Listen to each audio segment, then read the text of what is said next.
Kwa jina naitwa Aisha Shabani, ni dereva wa hii gari, kampuni ya Lake Oil.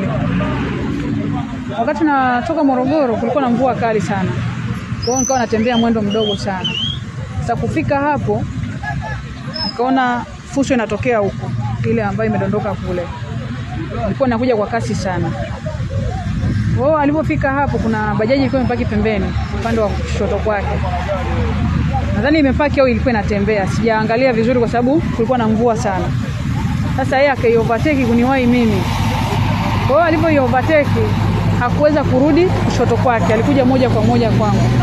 Sasa na mimi kuona kwamba nisababisha ajali kubwa, ikabidi nitoe upande wangu wa kushoto.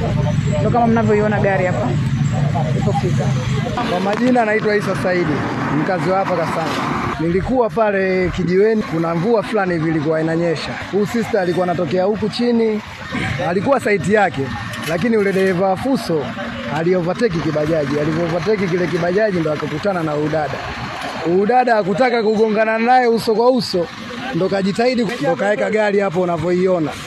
Kiukweli dada naye anastahili pongezi kama dereva, maana haikuwa rahisi mpaka kufikia hapa. Kwa jina naitwa Inspector Fadhili Makala, afisa wa Jeshi la Zimamoto na Uokoaji mkoa wa Morogoro. Nilipata taarifa ya tukio la ajali ya semi na fuso kugongana katika eneo la daraja la Mindu mnamo kwenye saa 9 kasoro.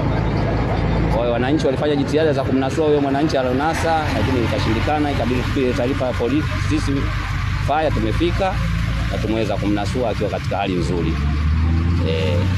Jeruhi ni mmoja tu, dereva hajaonekana mpaka saa hizi. Kwa hiyo hali ni shwari kwenye hiyo gari, sana ni mali tu iliyoharibika. Kwenye hili taarifa ya wenzetu wa TANROADS tumeshawapa taarifa na wanafanya jitihada za kupata boza kwa ajili ya kuja kusafisha.